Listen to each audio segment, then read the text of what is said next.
with our host, DJ Deuce, Bamboo Bam, and DJ Ivy. Let's get this show started. Yo, what's up, boys? Bamboo, how you doing, brother? Good. Chilling, bro. Bro. Down here, look what we got now, man. I know. Yes, there's another co-host up in the house. DJ Ivy, how you doing, brother? I appreciate y'all, man, having me, man. This is super fun, man. Man, I'm super happy you reached out, bro. I came down, man. Your hospitality and you guys in the East Coast was fantastic when I came down Canada Day, man. And hey, no, sorry, I didn't mean to cut you off. No, go ahead, brother. Not a lot of people do come down. So, the people that come down, you're going to travel. We're going to show you a good time. Man, it was fun as fuck, man. You're going to get that East Coast hospitality. It was great, man. The hospitality was great. It was funny because I hollered at you on Friday. You're like, if you're coming back tomorrow on Saturday, I won't be there, but you're on the guest list, right? Oh, yeah. I always take care of you. Yeah, it was fucking hilarious. We walk in, but your doorman already took care of us, right? So he stamps us. We go upstairs. Then I mentioned it that I'm on your guest list. And the cover girl's like, but you already got a stamp. And I'm like, oh. Bro. So hospitality was across the board. Like that's when you're like, damn, this place is great, man. I had a good time. Yeah, the whole crew down there at the Moose is great, from the door staff to the bar boys, like, everybody in between, the bartenders, the management, like everything that's going on in there. Plus all the, entertainment. Still all the beautiful place, man. Other homies holding it down. You missed out on one little situation that happened on the Moose on Saturday when you were out. At Newfoundland. Bamboo left me with this blonde chick, right? That I assumed that he knew. What's so funny, Bam? And I ain't know nobody. She stands next to me. She gives him a hug, so I figured they kind of know each other. And she stands next to me, and she gives me a shove. And Ivy, man, this shove was like She-Hulk. Like I almost folded in half. I was like, God damn! Like I kind of got intimidated. I was like, and then she's like, buy me a shot, and I said no. I said, no. She said, you're not going to buy me a shot? I said, I will buy 100 beers before I buy you a shot. So she gets all mad. She whips out a 20. She's like, I'll buy you a shot. And then she licks me from my neck. What? Hold on. Oh, Bam's going to tell me a story that he wasn't at. This is the best part, Ivy. I wasn't there. Okay. I'm downstairs. Yeah. She's getting kicked out of the bar. Okay, but she hasn't got kicked out yet. Okay, so relax. No. Because I don't know about this. She's getting kicked out. So I'm like, in my mind, what the fuck happened upstairs that she's getting kicked out? I'm worrying about him, so I go back upstairs. I get upstairs, he looks at me and go, fuck you, Bam. And then he proceeds to tell me this. Go ahead. She licks me from here, all up my ear, on the top of my head, and dude, I don't even let my dog do this, right? And I looked at her, I was like, what's wrong with you? And she shoves another girl, and the girl was little. She shoved me, all right? And I felt it. So this poor little girl almost got demolished. But she works at your club, bro. But she wasn't working that night. So she goes and gets security. So the one guy comes up to me, he's like, can you ask her to leave? I'm like, I don't even know her. I was like, and good luck kicking her out because she's She-Hulk. Wow. Yeah, but Bam left me with a psychopath. But good having. And she was still outside at 4 a.m. Scotian girls, man. They go in. 4 a.m., I'm leaning up against the fence. I looked over, and the bitch is staring at me with her Subway in her hand. I'm like, oh, my God, she's still here. She's still here. But anyways, we got to escape. We escaped. We didn't get hurt, man. Guys, big story, man, this week. Dana White, the UFC president, gets caught slapping his wife. Yeah. But the situation is, if you look at the video, his wife slapped him first. And it sucks. Retaliation, we're all human, emotions. He gives her a little whack back, you know what I mean? For people that don't know who Dana White is, and some people don't, he's a UFC president. He owns 9% of the company. He's been he's been married to this woman for 30 years. Okay. He goes down to Cabo, Mexico. It's New Year's Eve. It's a little after 12. Some fucking kung fu action happens, and definitely the liquor. Definitely liquor. Of course. Yeah, definitely. Now, Bam. Yo. You're Bamboo, the UFC president. You're liquored up like you are at Tootsie. Wife comes over. I don't want to put liquor involved in it. I know liquor was involved, but the fact of the matter is, I'm a strong believer in don't touch me, I don't touch you. I'm a strong believer of that, right? Because usually when someone hits you, your first reaction is to hit them back. Oh, I know. You know what I mean? So even even someone hitting you from behind and you don't even know who it is. It's gonna be fucking Godzilla. You know what I mean? But you're gonna turn around and want to punch the motherfucking face, right? So, Yeah. and it's worse when you're talking to your wife and then all of a sudden, pop. What the fuck? You know what I mean? So the liquor enhanced that shit, but fuck.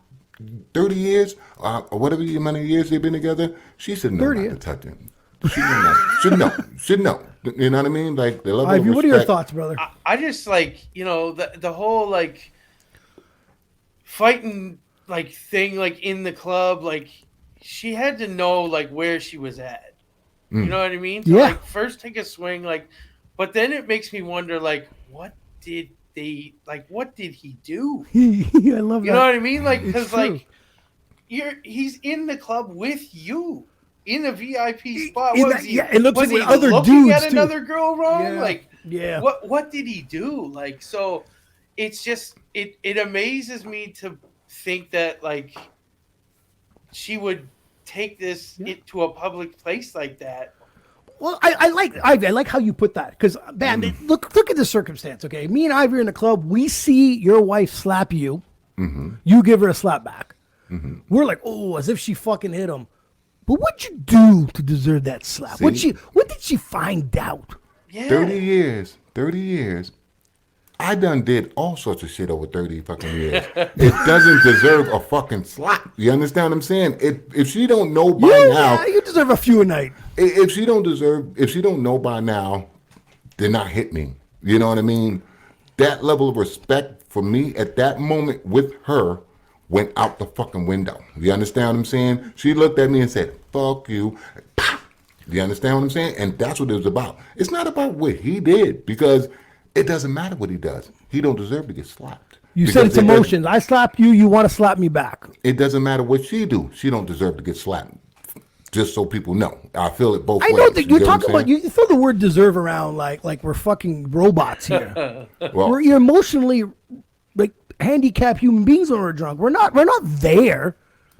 How many dumb decisions have you made annihilated? You know, everybody make dumb decisions when they're annihilated, but shit, man, come on, man. I mean, concepts and shit's all out the window at 2 a.m. It's like the whole thing about alcohol is it impairs your decision making. That's right. You know what I mean? True. So like, but the thing that's crazy about it, you know, and this is okay. Let's get controversial here. Yes, let's do it. We've been like, you know, we've been bigging up women so long. We're empowering women. We want them to be, you know, we want them equality, like that's everything. Right. You know, we've been empowering women, and for a woman of Dana White's wife's stature in life, like you're Dana White's wife. That's right. Like, you know who he is. 30 years of marriage. If you put her in a context of like the Real Housewives, Dana White's wife is the shit on that show. All right. Entitled, you know what I mean? Like nothing can stop me. She probably is thinking she's hot shit and she can do whatever she wants. True. You know, back to that respect. That's where I think the slap came in because it's like, what? I'm Dana White's wife. Like I can do what I want to do. Dude, I can smack my husband if I want to smack my husband. Like that's the empowerment that she's probably living in her world. You know what I mean? I don't quote many people in general, but 50 said it best. What? If money didn't change you, it's because you haven't made enough. So you give a woman that's been he's the 9% ownership. He probably has the fucking $20 million salary a year. He is the leader, technically the face of UFC. Okay. Yeah. You're not with this guy for a date. You're not with this guy for a year. 30 years. Things have to. Life. 30 years ago, you were probably an average person in an average house. In 30 years, you've been told that you're the shit. It has to change you. Don't worry about nothing. Don't worry about it. Like whatever you need. And guys, now this is what I was thinking. I always look beyond all this shit. We all go to Cabo. We do something stupid. Why is there a moron on the main floor with his camera out after 12 a.m.? Those are the people. The world we live in, man. That's dude. the world we live in now. I'm sitting there and I'm watching the video and I'm like, did the bozo have his phone out there for, something's gonna happen. Something's gonna happen. I hope I get something. You know, I'm sitting there going, man, like I'm very happy we didn't grow up in the cell phone era, because there's two things. I would have been in jail, or I would have been on some highlight reels. You know what I mean? But back in our day, you know, like I said, we standing there, boom, a girl slap a dude slap a girl. Yeah. We want to go over and go, what the fuck happened? You get what I'm saying? Yeah. And back then, in that time, we're like looking at the dude like, yo, you was wrong for slapping the dog, even though we watched her slap him. Yeah. But where's the accountability for this woman's actions, bro? You understand? Because he didn't slap her first. Yeah. Yeah. She slapped him first. So why is nobody saying she's wrong for what the fuck she did? They've been together almost half of each other's life. No bro. one's not saying that she's wrong. It's just his name's a lot bigger than hers, so it's an easier headline. Like what we're doing here. Dana White slaps his wife. I didn't say she slapped him first and Dana White. That's not what the headline is. But that distorts the fact that it should have been Dana White's wife slapped him. How about that instead? You know what I mean? Yeah. Put it on her. You know what I mean? Right now, it seems like we're putting it on him. That's not the story, though. You know what I mean? That's not the clickbait. That's not the the clickbait. All right. Thing. All right. Like, Dana White's wife slapped him. I probably look past that. See? Exactly. But Dana White slapping his wife? Yeah. Because, dude, if you watch these videos, it's like they're really focusing on him. You know what I mean? And then you're always going to use men's strength, women's strength, whatever. The craziest thing was to listen to him on TMZ the day after it happened. Like, media trained responses to the fullest. Oh, yeah. To the fullest. He said the same thing like 7 times. He should have said that's how we show our love. Oh, man. She gave me a love slap. I gave her one back. That's how we show affection in the UFC family. How do I stay in business? Honestly, guys, I really don't condone the violence between couples, and you know what I mean. Never, it's crazy. I just don't like the fact that it's like he slapped him, he slapped her back. But that's also something we don't know. Like, behind closed doors, is this a toxic relationship? Has this been going on for 30 years? Is this slapping normal? Yeah, is that even though it's not normal, but to them, like, do they give each other a couple of slaps, on a Friday with a few drinks? Who the fuck knows? A couple howler heads. You ever been out with a couple? You ever been out with a couple that's a complete disaster that they won't separate? You're like, damn, these guys are better off separate together, but then they're in love. They love each other. They love the chaos. It's all love when the alcohol's worn off. Yeah, exactly. That's exactly. No, have you ever been in a situation where a woman slapped you? No. See, I mean, like my cousin once. Like, no, see, I have. I literally have. And so when Bam's like, I don't condone. This is, I've mentioned this story on here before. I had this psychopath, a friend from high school, known her forever. We go to Montreal, and every year we almost do the same thing, meet the same people. So this is the second time we go down. We go to the hotel, get some drinks. There's the pub down the street, and this is COVID time still.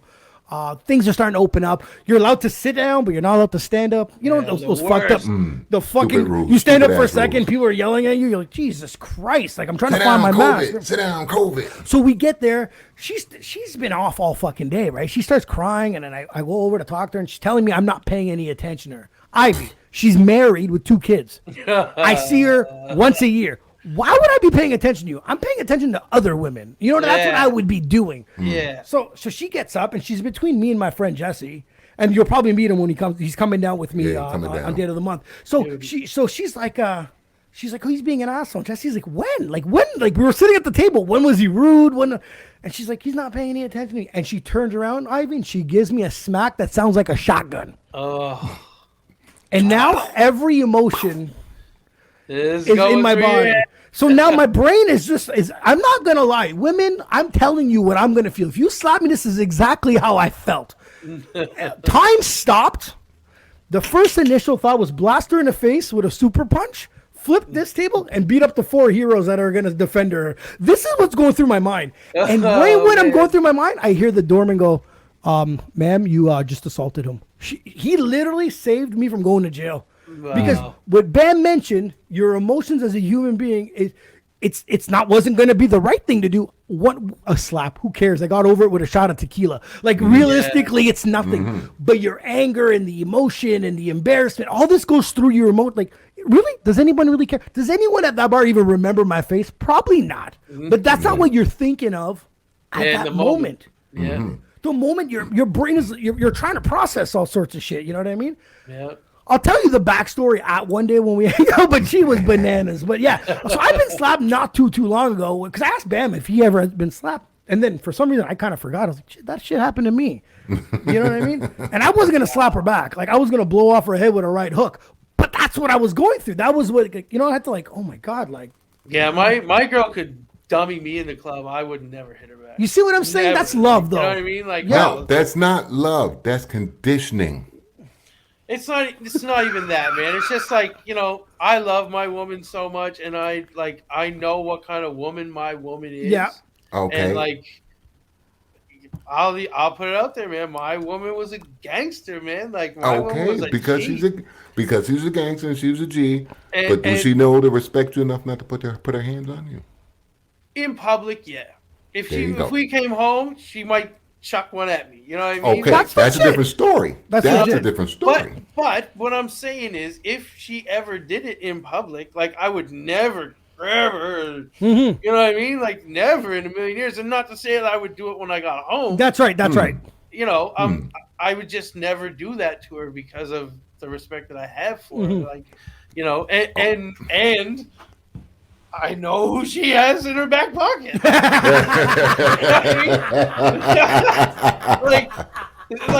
Forget that her. Ivy's been missing from the show. We must have known it happened. He says, I know what she got in her back pocket. Hey, bro, man. All right. I know what I got into when we love got together, it. man. Understandable. So, it's just weird that men have a different level of respect for women than women have for men. It's because they know you can take a slap or a punch. That's women, like I said, man. Like women just they got that in their mind that they know it's like a get out of jail card. They know this motherfucker ain't gonna hit me. True. Can't hit a woman. Like so, like that for years. It just depends on the individual. Like, and times is changing. Motherfuckers are not giving a fuck anymore. Yeah. They pick a great time to not give a fuck. Cell phone era in 4K. Well, great time to fucking stand up for yourself now. Brother, they know everybody's filming. They know should have been smashing them in the 80s, brother, I'm trying to tell you, even now, a woman could pick up a phone and say, he punched me in the face. You didn't even touch the fucking girl. You crossed town. Yeah. You crossed town somewhere else. And they coming looking for you to arrest you. You understand what I'm saying? So, you know what? You hit me, I hit you fucking back. I'm not going nowhere. I'm waiting for the cops. Okay, now my question I got in this situation here. Now, there's been rumors or people, because people are so sensitive today, right? They're trying to tell him that he should be stripped of being the president of the UFC. So that's that cancel culture creeping up on you. Okay. Personally, guys, you guys probably saw the videos or heard about it. Like, do you think that this should even affect work? Nope. I mean, if he didn't make those statements about it's never right to put hands on a woman, like, I think this would have just blown over. You know what I mean? I think it would have blown over a lot easier. But since he's been a advocate for, really like getting rid of fighters that have been abusive in domestic situations, like, I guess so. Like it's kind of like it's. Because he borderline there. Is it worse because he's the president of the, let's be realistic, the most Fight barbaric club.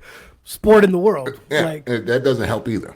But now it's like, does that give women UFC fighters the like ability to talk to Dana White every way he wants? Like, what are you going to do? You hit me too? I don't know. I always thought about that. I'm like, some of these UFC women are kind of hot. Like, what if you date one and one day she's like, you know what, motherfucker, I could actually beat you. Like, do you have to defend yourself to the fullest? Knowing that you've seen her training, you're like, God damn. Like, quick Brazilian jiu-jitsu move. If I go half-ass, she might be winning. Like, you know what I mean? Like, they can throw that in that and make you tap out real quick, right? That's what I'm saying. You can't. They don't gotta knock you out. They'll just make you tap. Like, I don't want to date one of those girls. Because I wonder if they'd flex on me. You know what I mean? Make me some toast. So definitely throw down on you. Exactly. So I want to know your honest opinion. Was his reaction a direct reaction of being slapped? Was it a reflex? 100%. It's 100%. Quickly that he I think that as soon as he got it, the quickly, like, you know how quick it was. Yeah, it was pit pat. It was more of a yeah. Okay. It wasn't like he sat there and thought about it for a minute and then went and it wasn't really much of a wind up. It was like from the hip, like boom, boom. You know what I mean? Like, hey, what the fuck you doing? I don't even think he went full back. No. It was just more like it was more wherever his hand was reflex. At to be like, hey, what are you doing? Right. Okay. Now that's my. I just think I you fucking cameraman cocksuckers, keep your phone in your pockets, you dirty. Like, this guy's in Cabo. This guy's New Year's Eve. You know, him and his wife probably had fucking massive sex. They probably had great time after, and you bozos leaked out some shit that's ruining everything. You gave us a topic to talk about, you know? Probably had the fire makeup sex afterwards. Yeah. You know what I mean? And then the next day, they're like, bitch, look what's on camera. Look who caught this. And it's probably a TMZ motherfucker that caught it, that he had to go back on TMZ and make an apology, and TMZ's licking their lips, you know? You know what they need to make? You know what they need to invent? Like, this would change the world. If they had the Men in Black phaser thing, that white all camera phone thing of like, the instant. Okay, you could set the hour between 10 o'clock and 3 a.m. Everybody's everything gone. I like that. I thought it was like, you know, after I thought I was gonna use it on myself, like, I fucked up again. No, but like, look, put it in situations with, like, you know, comedy shows like Dave Chappelle and Kevin Hart, where they take your phone. Yep. Or if they could just leave you have your phone and just flash that, and boom, everybody's stuff's gone. Like, it's like the camera phone, man. It's you know, at least back in the day when I was doing stupid shit and I was caught on camera phone, I just looked like a fucking Minecraft character. Yeah, it was all pixelated and shit. It's not me, fuck. That ain't me. That's anybody that didn't have any hair. Don't worry about it. And it's funny that there's still some of those style cameras in circulation. Like down here recently, they're like, man assaulted woman at an ATM, and it's like they was filmed on a potato. You know what I mean? Why can we zoom in? Why can we zoom in from the satellites of Earth and space see and shit? Yeah, people's zits on their face? But here's my house. But the bank has the worst fucking camera system on planet Earth. Yeah, I'm like, come on. Yeah, it's so true. That's crazy. It's always the same description. A guy in a black hoodie. Great, thanks. Fuck. We're all going to jail now. So on the news lately, too, a couple of days ago, the cartel's going absolutely bananas. Crazy. And at my next trip, me and Bam, we've never been. We've been to Dominican, we've been to Cuba. I want to go to Mexico. Bro. This doesn't make me want to go. I went to Mexico like 2010. My dad had just got remarried. My mom had passed 2008, cancer. My dad had met somebody new and got remarried, and wanted to do like a family trip to like combine the families. Yeah. Right. So like me and my brother, and then my new stepmom and her daughters, and like just you know, of course, you know, just so everybody can have a good trip, and we start this new journey in our lives together. Nice, right? And they were like, "Yeah, where do we want to go? Where do we want to go?" And I was like, "Yeah, Turks and Caicos, let's go!" Like, they're like, "What are you talking about?" I'm like, so you know, we decided on Mexico, and I was just like, "No way, not going. Like, not gonna happen." Like, all the stuff I hear about Mexico is exactly like what's going on right now down there, and I'm not going. Like, it's not happening. And they're like, "No, it's not like that. It's not like that." He's like, you know, even if you go off the resort, like, it's not like that, blah, blah, blah, where we're going. Like, if you go to Mexico City, it might be different. Yeah. I was like, all right. So freaking the whole time. So I'm like, we get down there, best week of my life. Really? Went off the resort like 3-4 times. Went and saw the pyramid things. Oh yeah, the Mayans. Not the pyramids, the ruins. Yeah, that's it. Mm-hmm. Went on these excursions, swim in the. You did it all, bro. I will go back there tonight. I loved Mexico, loved it. But like all that shit going on, you stay away from Mexico for a minute. It's scary, man. That's it. And even like when we were there, like nothing happened. And this is crazy. This is the craziest part. So 2 incidents happened at the exact resort that we were staying at. When we were down there, one of the head of security went missing, and they found him chopped up in a closet 2 resorts over. What? Like not while we were there, like a month after we left. Wow. So that was the craziest thing. And then the second thing was like a couple of years afterwards, the exact resort that we were at had an explosion and killed a bunch of people. Yeah, it's funny. So I know. So my friend went to that resort you were talking to. He was there a week before the explosion. Wow. Oh, that's crazy. Yeah. So like like I was just thanking my lucky stars. Like none of that happened while we were there, but like. It's crazy to know like that stuff could still happen. Like, because when I looked into it, right? So obviously the craziness is the El Chapo's son Guzman got arrested. Yeah. But I was looking at his dad because I know we all hear the word his dad El Chapo. We hear it. It's movies, whatever the case. So I looked into him. This guy escaped from prison twice. No, I thought it was 3 times. No, he got convicted 3 times, escaped twice. Okay. the son or El Chapo? El Chapo. So he escapes in 2001 through a laundry cart with some help with some prisoners that he paid off. And then the second one was the tunnel one, which was super dope. Like that one. Then he finally got captured in January 8th of 2016. So this dude is like, the fact that he got out twice is pretty phenomenal. You know what I mean? Then his son obviously takes over. I think he's one brother out of I think there's 4 of them. He takes over and then he gets captured and now they go fucking bananas.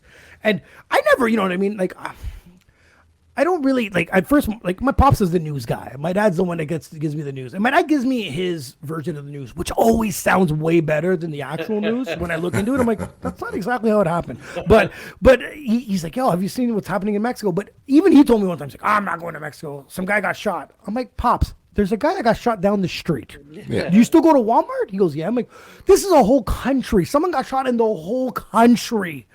Someone got shot down the street, and just to make people realize that when you go to Mexico, it's not a dot; it's an actual country, right? Yeah. But then I turned on the news, and they're shooting up planes, blowing up fucking transports. Like those were like WestJet flights too, man. dude, it's next level. I'm like, oh, damn, man! Now, for the first time after hearing all the stories and why I shouldn't go, this is the one that hit me. This is the one that goes, oh, okay, well maybe we're gonna skip Mexico this time around. Like this is a little bit insane. And so Ivy, we were talking about Brittany Griner when she got released from Russia, right? And they did an exchange. And I mentioned on the fucking podcast then, I was like, yo, don't go to Mexico. Because now they're, well, not so bad us Canadians, but the US, if they made a trade for someone already, who tells me they're not going to capture 100 Americans and say, give me El Chapo and his son, and I'll give you, because you've already made the trade. So this is a possibility now. Like, you've almost opened it up now to be like, well, we can get what we want. Let's probably do it this route. Now let's kidnap 100 Americans and see what they can give us. Anyway, coming, Because they've done it before. Well, everybody, they underestimate the fucking cartel power. And I tell people, I say, listen, for the most part, cartel don't give a fuck about you. You know what I mean? It's you want to business. save you there, it's business. Stay out of their shit and you're fine. You know what I mean? For the most part. But the fact that they can fucking do what they did, it's phenomenal. It's like, how the fuck did they organize that quick? To fucking shut down the province, pretty much. You know what I mean? They're saying, give me back this dude or nobody's leaving. You know what I mean? That's nuts. They are fucking equipped to fight the government. And the government, nothing against the Mexican government, but everybody in the Mexican government have at least one family member that's a cartel member. No, yeah. That's hard. That's hard. You know what I mean? They shouldn't have never got that big. Now, Bam, is that a fact or is it a Bam fake fact? Hey, you can call it fake facts or whatever you want, but Bam's the king of fake fact. Bam says it with so much like, you oh, can call really? it what you want, but that's relatively, not it's too close. far-fetched, though. Like, No, it's not I'm too telling you. far-fetched. But But Bam's that's the how only guy big that they are. won't do any information and throw it at you like he did, though. That's Because if you think about it, I mean, how did the cartel get so big? You understand what I'm saying? Like, for the most part, everywhere else around the world, okay, we got a militia party over here, we got this, we got that. These motherfuckers got an economical income that's coming in so much that it's stimulating the whole country, bro. Yeah. You get what I'm saying? It's to the point where they're transporting money to Mexico to send it back to get it cleaned. You know what I mean? I just find it like, how do you get motivated to be a police officer in Mexico? Like, who's the next recruits? No, it's all right. So We'll go you know on. what? It's probably like young people that have been affected by cartel. It has to be like, You know what I mean? Like, yes. I need to get my revenge. Like, I'm It has gonna to be be. a police officer. Like, you know, I at still, some I still point. think, I still think that's like that here, but whatever. But on a different scale. That bully, I'm gonna get that bully. But it has to be because it's like you watch them, like they're overpowering the fucking police force. yeah. Like it's crazy how much it's- power they have there. Pretty wild, man. Now there's only like, what's the next thing? Do you think that like some other, I don't know, the U.S. government gets involved, sends an army in there? Like, They can't why not? because Out of every other jurisdiction, man. every other country is going to say you can't do that. Yeah. Because that you opens the invade, you're door. technically invading. NATO Yes. will step right up and be like, no, No, you can't do it. You know It's that just like- opens the it's- door. It's just like how, like, you know, with the Ukraine and Russia stuff, like nobody can step in there, like because You can drop NATO- off guns, but you can't technically fight with them. There You you know, go. that's just it's part of that NATO treaty stuff, man. Like, Because there's You that. You're right. Because there's that movie with what's his name, Tom Cruise, when he was the pilot. You know, and he was dumping, and the U.S. government was like, go to Nicaragua and dump off a bunch of guns, and so they can fight their own bullshit. But we'll help them, but we can't be a part of it. Yeah, it's got to probably be a situation like that.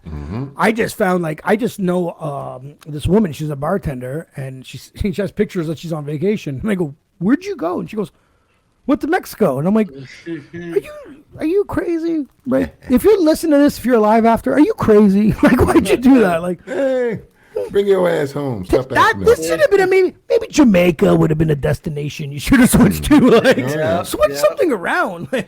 yeah, I don't know. It's kind of scary. if you're flying into war, then you know you got to take any consequences that come to that. There you Like, go. There you go. But you find that these airlines have to step in and be like, "Yo, we can't ship you guys there."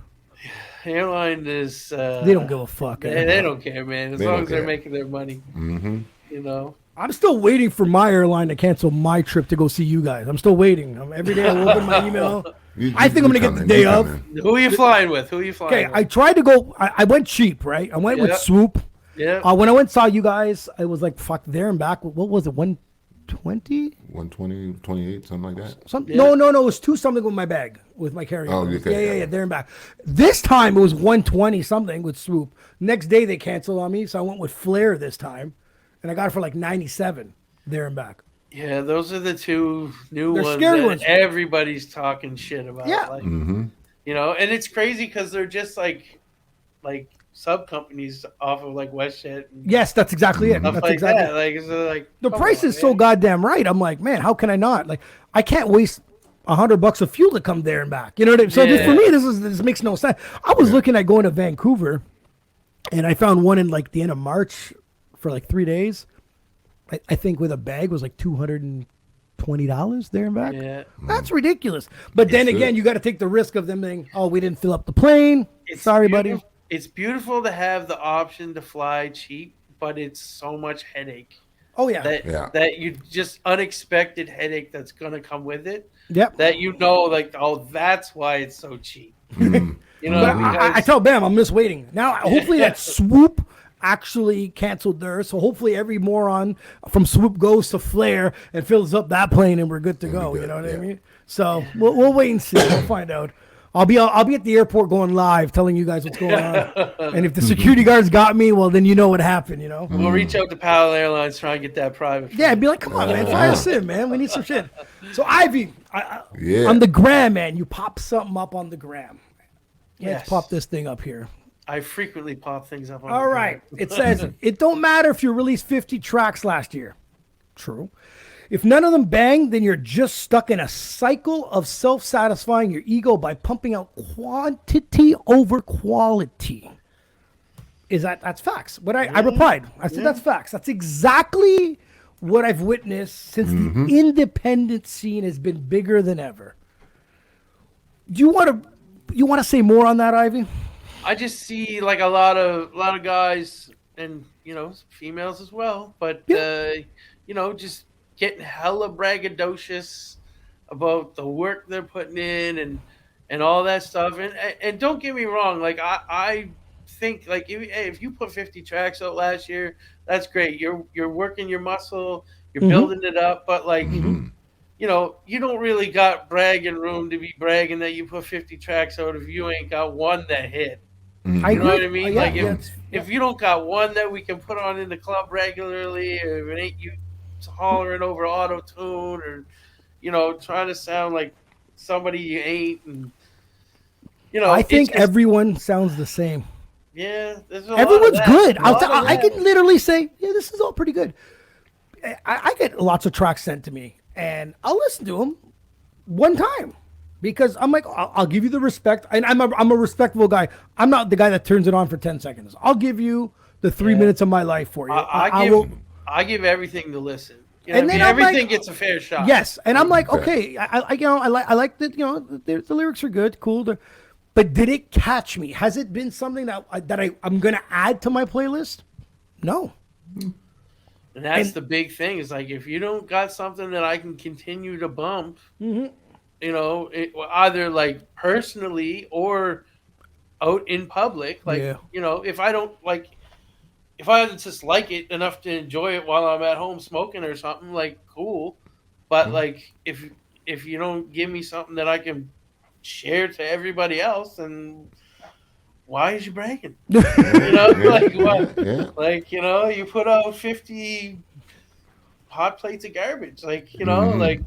Yeah, the Go work ahead, ethic, the work ethic with all independent. I give him credit, man. I Yeah, really the do. work ethic is great. I Like really do. I love seeing dudes and ladies in the studio, you know, collaborating, doing great things, like bigging each other up. It's good, but like, you know, don't let them gas you up to just say that's fire when it's Right. you know I hear that, and lukewarm. Like I just find they come up short when it comes to the promotional part of it. You know what I mean? yeah, it's a Well, lot they think of that. Instagram is promotion. They just think if I'm gonna post my track on the gram, on TikTok, that day I'm finished. That's the way I assume that they call it promotion. They don't understand the live show promotions. You know what I mean? The meeting people, DJs. Hey, is this track great? If it is, if he loves it, he's playing your track.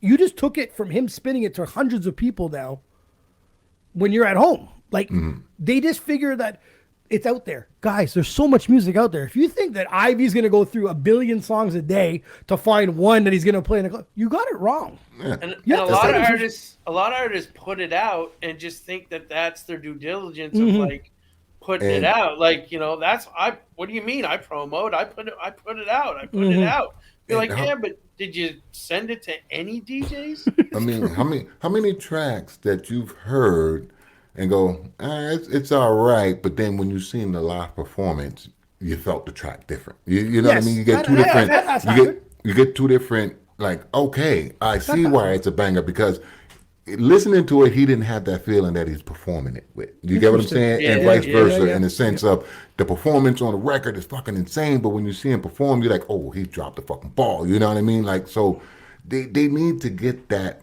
both lined up perfectly to make it work. You know what I mean? Because the first thing you said when you moved out to East, right? And you said there's actually some great artists that were actually living near you at the time. Yeah. And you just said, yo, they're banging out a song every week. That's the first thing he said to me, which is totally weird where we're from in our era too. We're like, I'm like, what? He's like, yeah, they're just putting out a song and then moving on to the next one. And I'm like, huh? Like, I'm so like, what the hell's going on here? You know what I mean? No promotion, no nothing. It's like, dude, get on it, promote it, push it. You know what I mean? Just put a little effort into what you're doing after the fact instead of thinking about the next track. You know what I mean? Because you got time for the next track. How about you get this? But how does Bam? You're an independent artist, okay? You're coming out. Your next single's fire, okay? Come down. We do a video. We edit it. Everything looks good. How do you think promoting it? Like, you have to understand me. I'm looking at the business aspect of it, and this is today, not when we were not in the '90s and early 2000s when we were pressing CDs, because I think there still were money to be made selling CDs out of a show or out of a trunk. I'm talking about today with Spotify giving you fractions of pennies and shit. What's your, like, let's say, like, even if you paid me to edit your video, I'll give you a deal like Troy does, $500. Now you got studio equipment, your time, editing, you pay your distro kid a certain fee, then you put it on. you like how much you got to do to just get that return alone on that. You got to do quite a bit to get that return. You know what I mean? So now you got to spend more money on advertising. That's going to add on to still have to get back in return. Which was part of the original format in the first place. You understand what I'm saying? Because if you think about it, before Nori dropped that album he did, you heard about that album 3 months ago. Okay, yeah. You see what I'm saying? So it was already set up. That promotion that we're doing after the fact now was done before. You get what I'm saying? For the anticipation of shit. We done put $100,000 into the promotion and we just went platinum. And then the tour starts and then you start performing and stuff like that. You see what I'm saying? And that was the record label's format. You see what I'm saying? Yeah. And that's how they got a hold of everybody's masters and so on and so on. But the independent artist is like, oh, I did the fucking song, boom, put it out. It's everywhere. Now, how do I get everybody to come get there? You see what I'm saying? Yeah. They didn't do any forward promotion and after. You see what I'm saying? Okay. That's non-existent anymore. I don't even think they feel about, like, they don't even contemplate, like, how do I get people to come mess with it? They just put it out and expect it generically to just hit. Yeah. You know, like a lot of people just like, oh, well, I like I said, like, oh, I put out this many songs. But like, yeah, well, like, what was your budget for promo? That's exactly it. I didn't put any promo. I was like, no. What?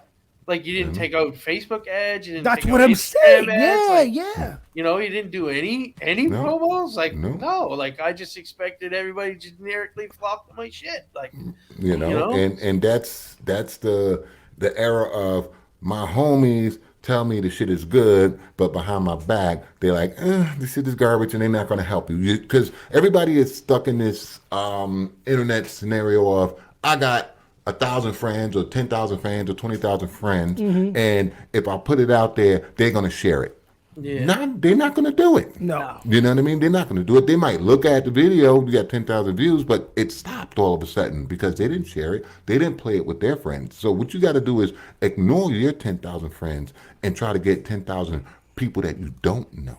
Yeah. You understand what I'm saying? I totally get that. Because they will share it because they like, yo, did you hear this shit here? I don't even know who this fucking dude is. That's right. Where is he from? Yeah, but you've also talked about promoted outside the country is even fucking genius idea. You know what I mean? You got to promote elsewhere, you know? Yep. And people just don't get that. The people that don't know you will treat you better than the people that know you. 100%. You know? Ivy, what's your thought about streaming platforms like Spotify and Amazon Music? I think for me, this is my opinion. I want to know your opinion on this. This is what I think. You leave a record label, you're like, I don't want to get signed, I want to be independent. But then you go to Spotify, it feels like you just went to a Spotify label. It depends on the route you take to be independent.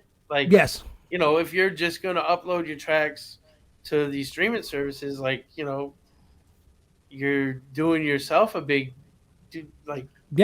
injustice by I agree. You know, that's only one, like, streaming is one avenue. Yes. It's one avenue these days. I agree. You know, and they're there and they're going to be they're able to get your music out to the masses, to where people are consuming right now these days. But like, it's only one avenue. Like, you probably have better luck putting it on TikTok. It's true. You know what I mean? Where you probably have better luck, like, you know, if you want to actually sell stuff instead of just streaming it, like, Bandcamp is probably your way to go. You know what I mean? Like, because then you're actually getting the money, like, you know, right off rip. And you know, like, there's a lot of places. Like, I've used TuneCore for years. TuneCore to upload, like, you know, projects, like, but, you know, and that gets it to all the streaming services. But, like, that's just like one thing. It's like, okay, well, now we got to look for, like, sync placements and stuff like that. Like, you know, there's multiple avenues, like hitting up YouTubers, like, you know, influencers, like, you know, hey, I got this music. It's funny you say that. It's all sorts of avenues to go. I mean, shit, if you can get your song in a commercial, the residuals alone from that is insane. You know what I mean? What happened to getting your song in a movie? We had this young. That's true. There was a young DJ we had on here. Remember Avery? And I said, she doesn't even do live shows. She's literally a TikTok fucking DJ that gets paid crazy, man. to DJ on TikTok, That's and crazy. artists pay her to DJ their tracks on her TikTok. She has 245,000 followers. And I'm like, the world is so changed. I'm so old. And Yeah, probably the game- sweating buckets if she had to go play live. Yeah, because I'm like, how do you like it? She goes, I got so scared. I'm like, yeah, that was the fun part. Getting a whole crowd that you never met, and you got to rock this party because the night's on the DJ's shoulders. Because if he sucks, we'll go to the club next door. And where you're at, Ivy, there's clubs all over you. There's all up around, and down the street. walking distance. So Yeah. the game's on. When you press play. She's on TikTok, and she's like, yeah, I get paid from TikTok. And artists, we sign a quick contract, and I play their music for X amount of times, for X amount of dollars. And my mouth was like, what the fuck? I would have never even thought that was even an option, but it is. But like even like when the pandemic hit and everybody jumped over to Twitch, you know what I mean? Like if you can make that avenue work for you, like you don't have to go DJ clubs. True. True. You know what I mean? Like you don't have to go. Like you could just literally set your schedule, go online when you want to go online, play what you want to play. You don't got to worry about requests. Like, you know what I mean? You don't got to check the vibe if you're not playing right. Switch it up. Like, What do you mean, Ivy? Ain't got to tell people to fuck off. When I went to say what's up to Ivy in the booth, I remembered how much I hated it in 2 seconds. There was some fucking girls with their cell phones in their faces right away. Play this. I was like, I remembered how much I hated this. Play Bad Bunny. Like, no. We're not When you playing it that. next? You're playing it next? You're like, bitch, I don't even know what the fuck's going on right now. I'm not even joking. I had last Sunday night. Like, I play every Sunday at the Moose. And I do like video mix shows, so like That's I play all dope. the videos and shit. And it's a little harder to get the videos. I could imagine. You know what I mean? It's a little harder. I have a great streaming service that I get a lot of videos from, and they're pretty consistent, pretty on point, pretty up to date. Yeah. But there's just some stuff that I get requests for, and I just don't have it. That's right. Right. So like this one girl come up last week, and she must have came to the booth like 15 times. Damn. Like every and like I would be playing stuff, and then I'd like keep it current, and then play a couple old school joints, and she'd come up and be like, "We drunk, we don't, play some new shit, shit. We drunk, we don't want to hear this old shit." I'm like, girl, this song's like 3 years old. I What are you know. talking What they about? consider Like, old is like, it's fucking not old. I you know. It's old school now if it's past 2 years. Like, Ivy, it's like, Ivy, you got to play tomorrow's shit. and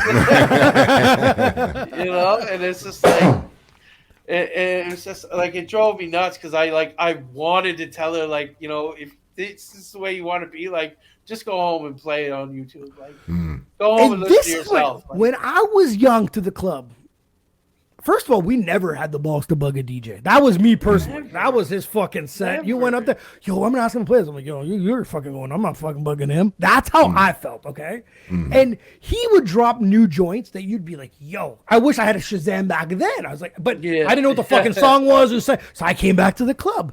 Now they're trying to fucking dictate the night. They have their phones and this and that. It's like, relax. Like, they paid you to be there to entertain the people. Be entertained. Shut the, and I find if you don't play that request right away, it's like you're ruining their whole night until the song is played.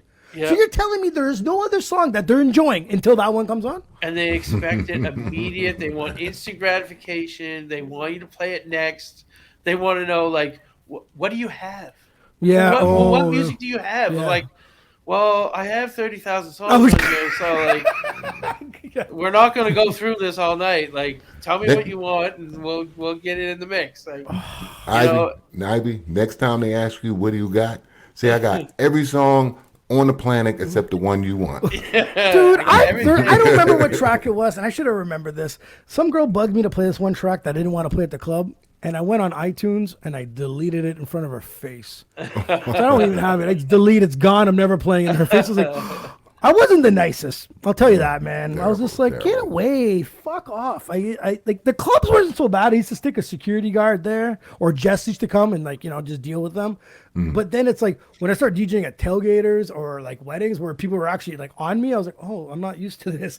I'm like, get away, don't touch me. You know what I mean? Yeah, I don't like, want to talk to you. I don't mind it, but I don't like it. Like, I don't mind taking a request, but I just don't like it.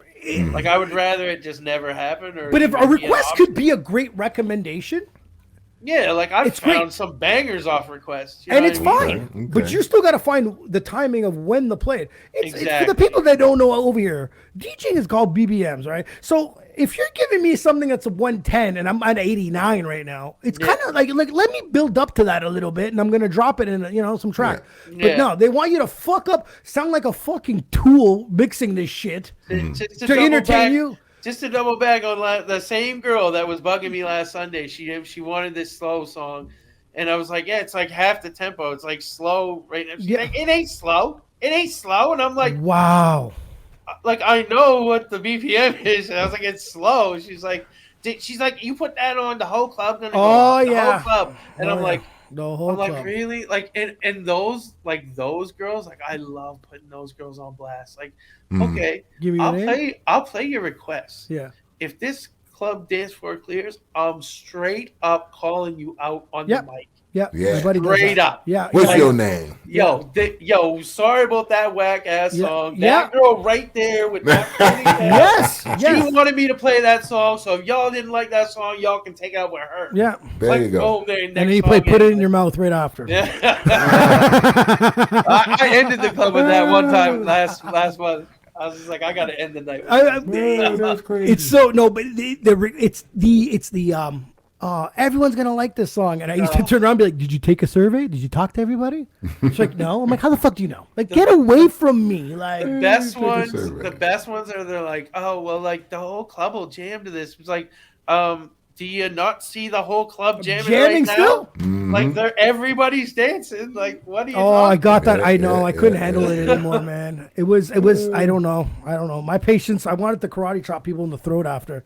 It's like, it's too much. It's you know what? If you don't like what I'm doing, grab some decks, practice to steal my job. Yeah, There just you go go. home and play it on YouTube. And the you thing know what is, I mean? that's Like, exactly. Back in the day, I had to go to a club to listen to a certain song. Everyone has access to every song.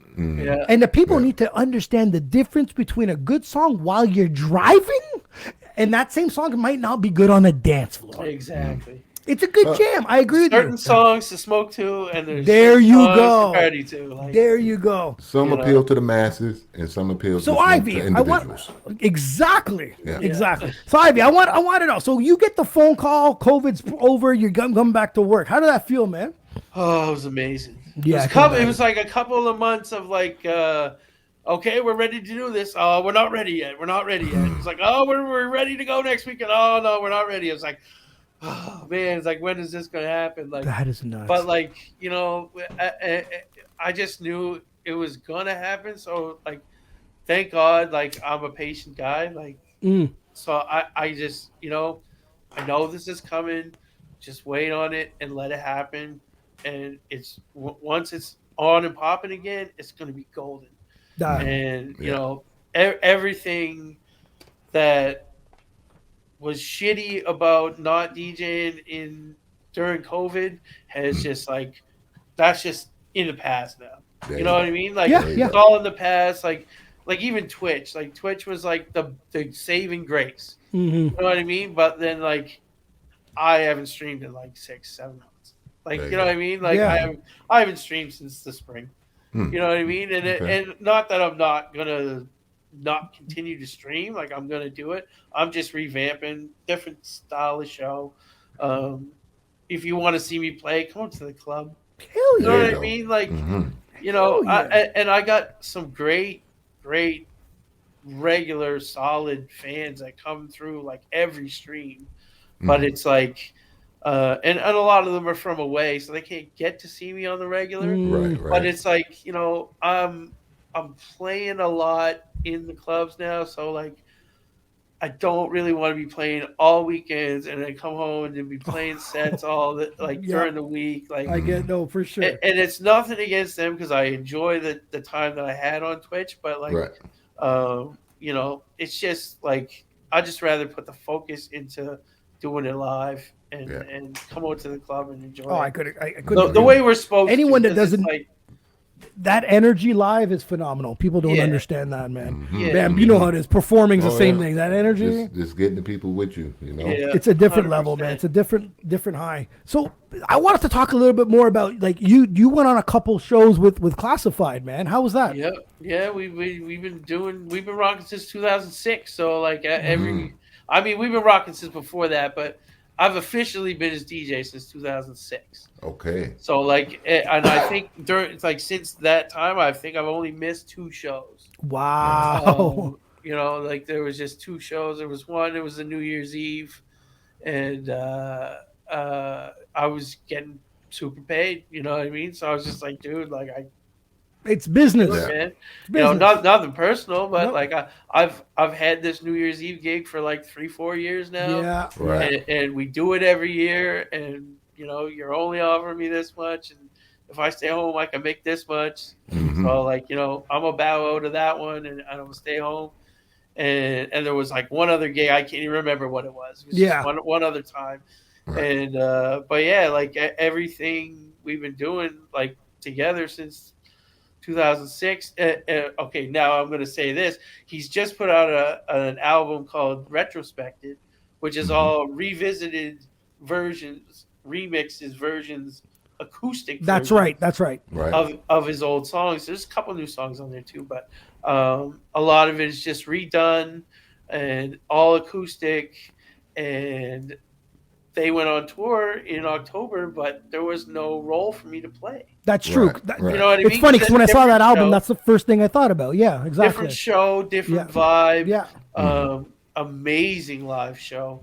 Could imagine. He's rocking with O Sound, Owen Lee, and a real amazing guitarist by the name of Brett Matthews. Okay. And Brett's got an album coming out soon. Owen just put an album out. Owen's originally from Toronto, but he moved down here to be with his wife and his children, Right. and been, you know, just building his career out of here. And you know, pitch perfect vocalist, pianist, That's crazy. and just so sick. You know, gospel's sick. You know what I mean? Yeah, it's next Okay. level. Amazing, talented artist. And it's like I remember one time I was playing, and I was playing with an artist that I DJ for. Her name's Jody Upshaw, and I look over and Owen's on the side of the stage. He looks at me. He's like, "Is that in a different key?"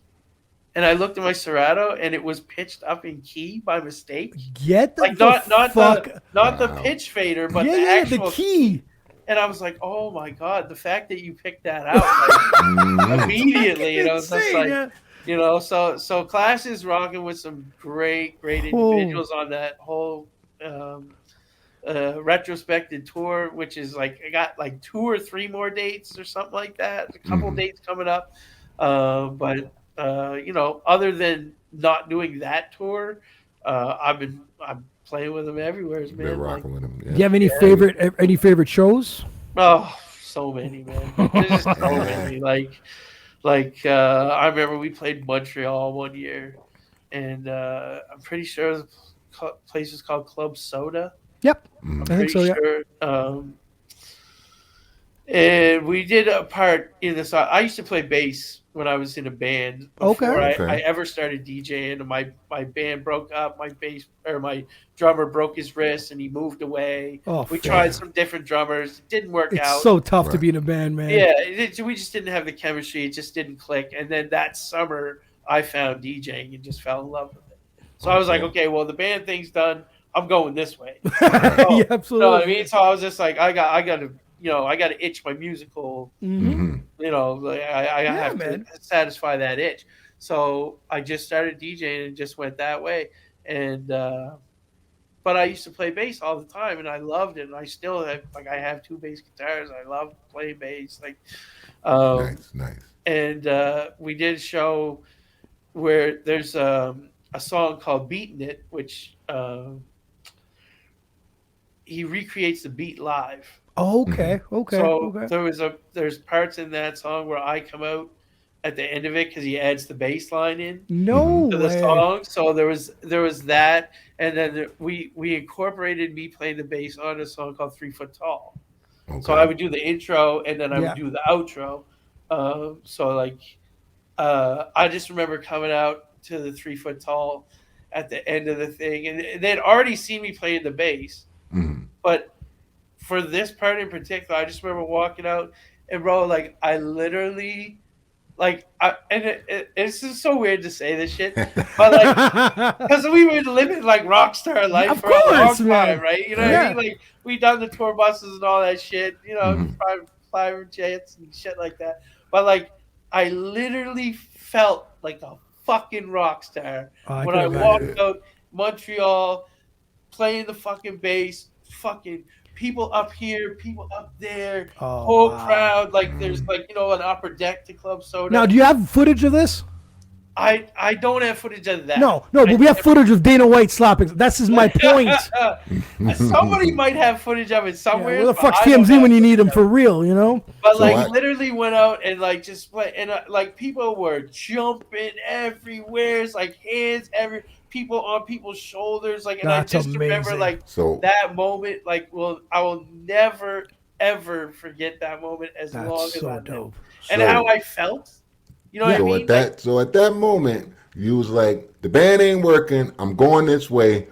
But that moment, you was the band. You That's know what I right. That's mean? right. You was the band playing the and it just bass. felt so good, and it's just like not that I haven't had those moments from DJing because I have, Of course. you know what I mean, but like stepping out from behind the decks and being able to come front row with my mans, you know what I mean, with Glass on this side, the pipe man on this side, Jay Brew, White Boyd, like, and we're out there and we're just doing, we're killing it, and we're watching the fucking place just go bananas. Nice. And it was just like it just gave me that feeling like I'll never ever in my life ever forget that moment. That's There it so is. You know what I dope, mean? man. If there's a moment, Yeah. it was that. You know That's what I mean? cool. I like that. That's a Nice, good nice. one, man. That's Yeah, definitely. that one was super fun, and shouts out to Montreal for coming out that night because that shit was crazy. But Montreal's one of my favorite places to have drinks. I'm telling you that. That Yeah, city knows how yeah. to. They know how to do it, man. They know how to Yeah, do yeah, it. good time. I've had some good drunken nights in Montreal. Yeah, they know how to do it. They do it big. They know how to. They're I don't know, man. Their game is tight when it comes to the club scene. Yeah, They know the 100%. party. But I want to know why like, we're here in Ontario. We close at 2 p.m. Yeah, Montreal yeah. closes at 3. Oh, sorry, 2 a.m. You guys in Montreal closes at 3 a.m. And then you guys decide to take the limit to 3:30. We got the cabaret license, man. We got the cabaret. Not all bars though. Is for real? Is that what it is? Yeah, it's cabaret I license. trained my body to drink to 2.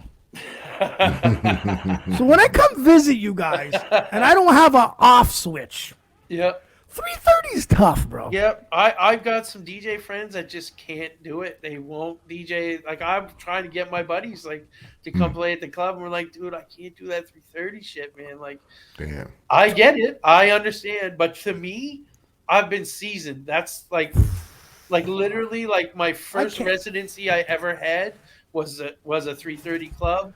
I learned to play marathon sets because of the 3:30 shit. Yeah.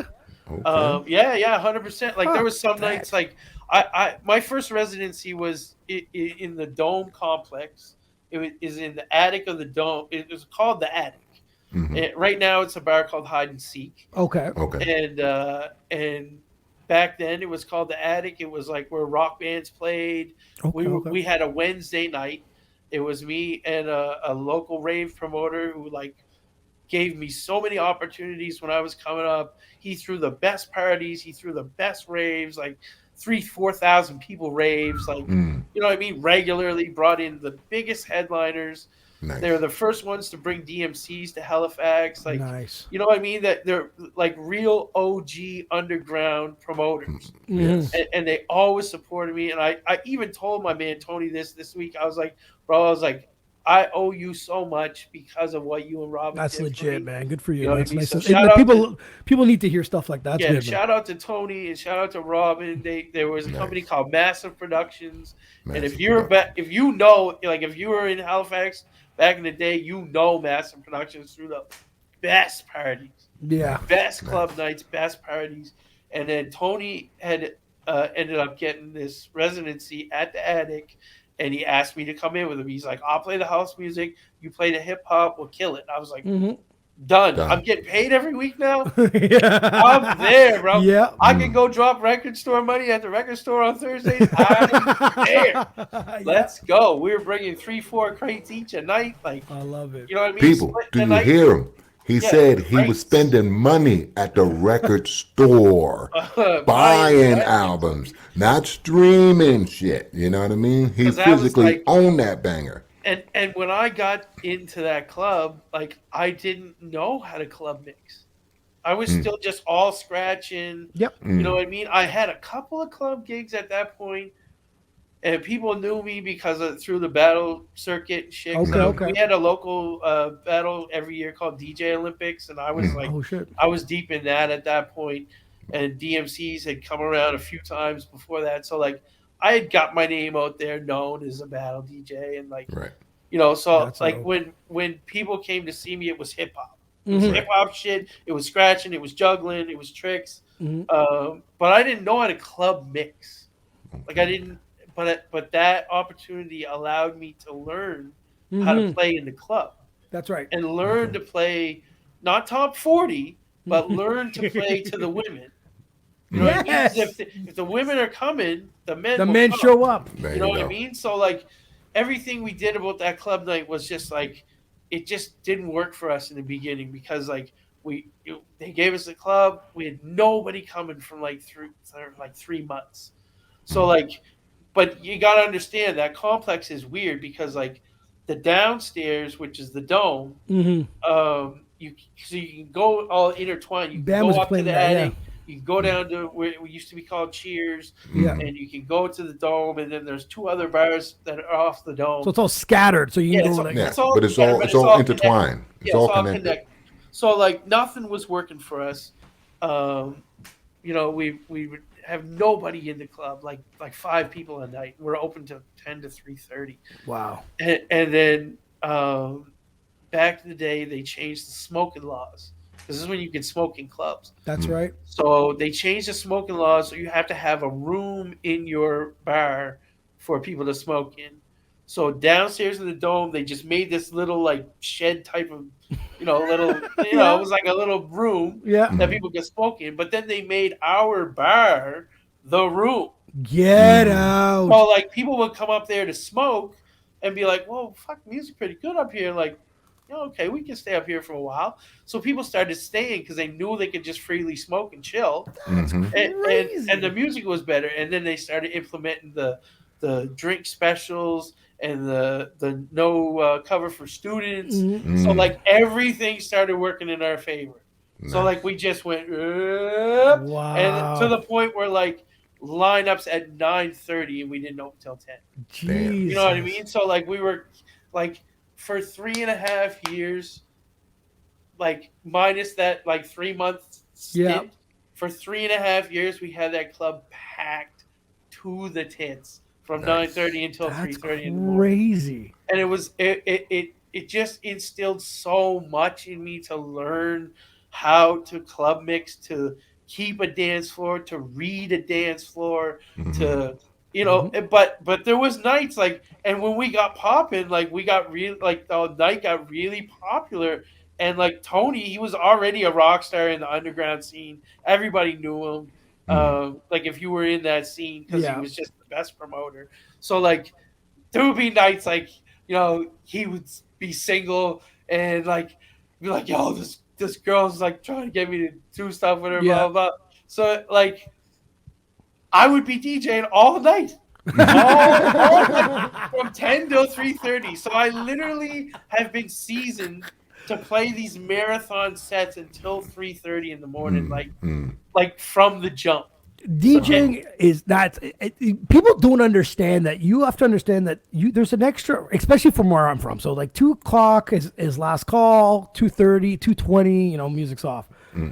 If they said I had to play a whole nother hour and 10 minutes, they have no idea. Like, to try to keep that hype to a certain level, it sounds easy, but it really isn't. So this guy's really like, you have to like make sure that your stuff spread out decently. Right. You can't bang everything out at fucking midnight and then have the end of the night show. Like, it's spread out. So DJing for me would be fucking impossible. And drinking, well, if it wasn't for those all-inclusive resorts, that was training myself. I didn't know it was to show up to Halifax because I remember talking to him, man. I'm like, dude, they're open till 3:30. He's like, really? I'm like, that's unheard of, man. I thought Montreal was bananas with 3, and you guys coming. That's but it's not every club. So like Sundays is a bonus for us. So like we're open till 3:30. We don't open until midnight. Oh, so it's open. Okay. But that's only on Sunday. Okay. So like Sundays, we already understand like where the kids go. Yes. Like, and I say kids, like. Well, they are kids to us now. Yeah. But we already understand where people are going, so we already know like. If we open at 10, we're just trying to compete with that, to try and draw people in. But we already know they're coming to us when those other bars close. That's right. So, like, from midnight until 2, like, that's just me playing, like, whatever I want to play. That's right. You know what I mean? And, like, if people are there that, can you play dance hall? No problem. I got dance hall all night until the people show up. When the crowd starts getting there, and then I can play whatever I want to play. That will keep the party bumping. So what's the average club is open till? Besides 10 to 2 is usually the because I think that on Sunday, we were at that other place. Actually, it was Night at one the of Roxbury or something like that. Yeah, the one of those. Roxbury. The spot offset right the dome. across the street is called Boomers. Yeah, right across the street. Like that's like the hitting one on Sundays. Like shout out to Karate Cactus, my man Jo. He got that place on lock, and like that's where just like a lot of people just flock to. It's open early. They open at like 8 or 9. Like they had a lineup. We were out on the patio for a bit. Yeah, there was a lineup there. Yeah, so like they, and we know that. So like us to open at 10 to try and steal some of that crowd doesn't make any sense. That's stupid. So yeah, so it's nice to know though.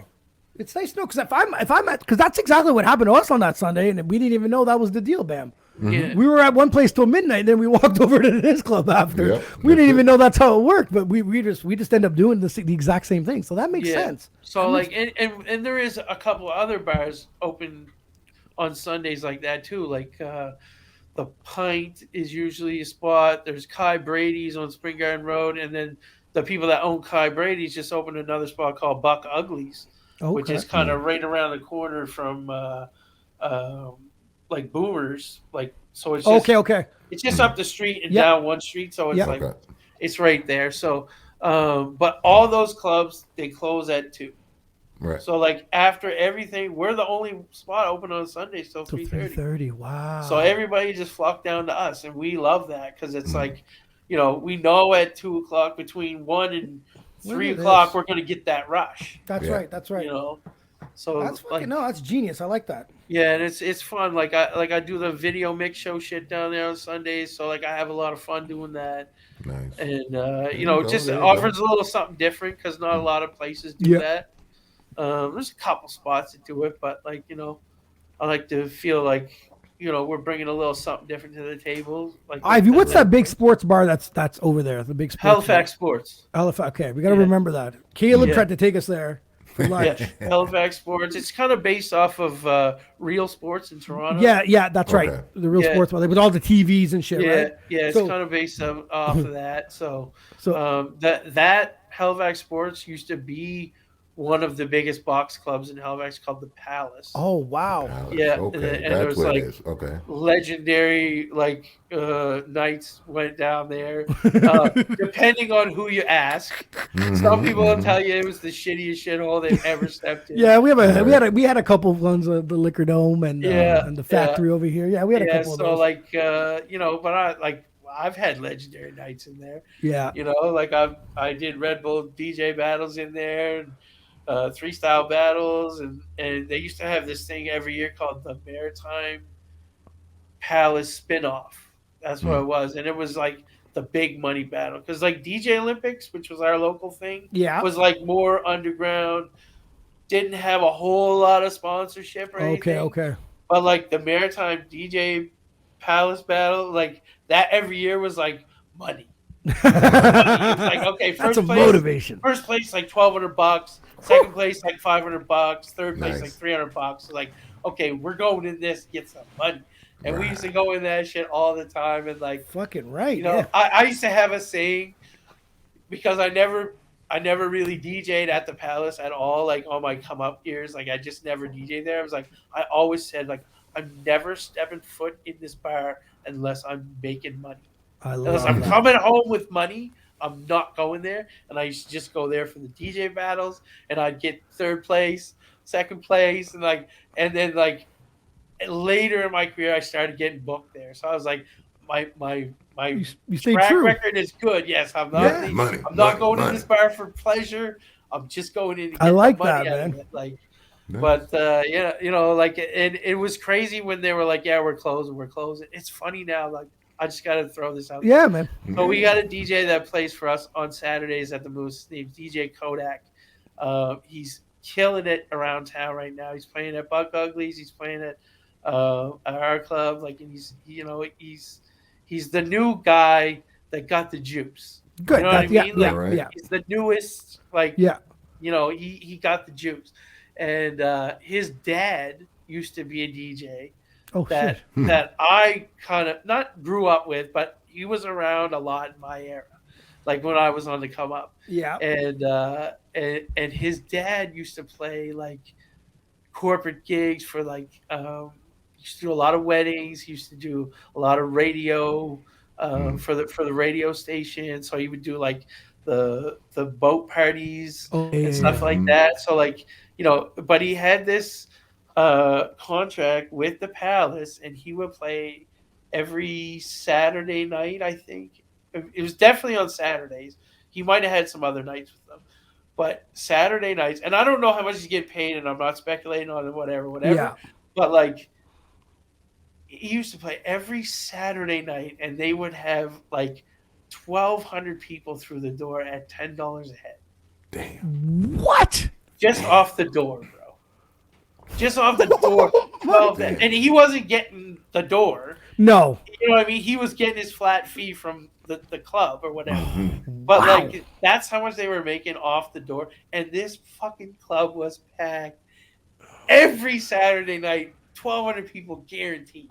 Damn. So they were clearing 12 just off the door without even touching liquor sales. Like, that's bananas. You know what I mean? And it's just like, man, like, to get that every Saturday night. That's crazy. Like, oh, it is wild.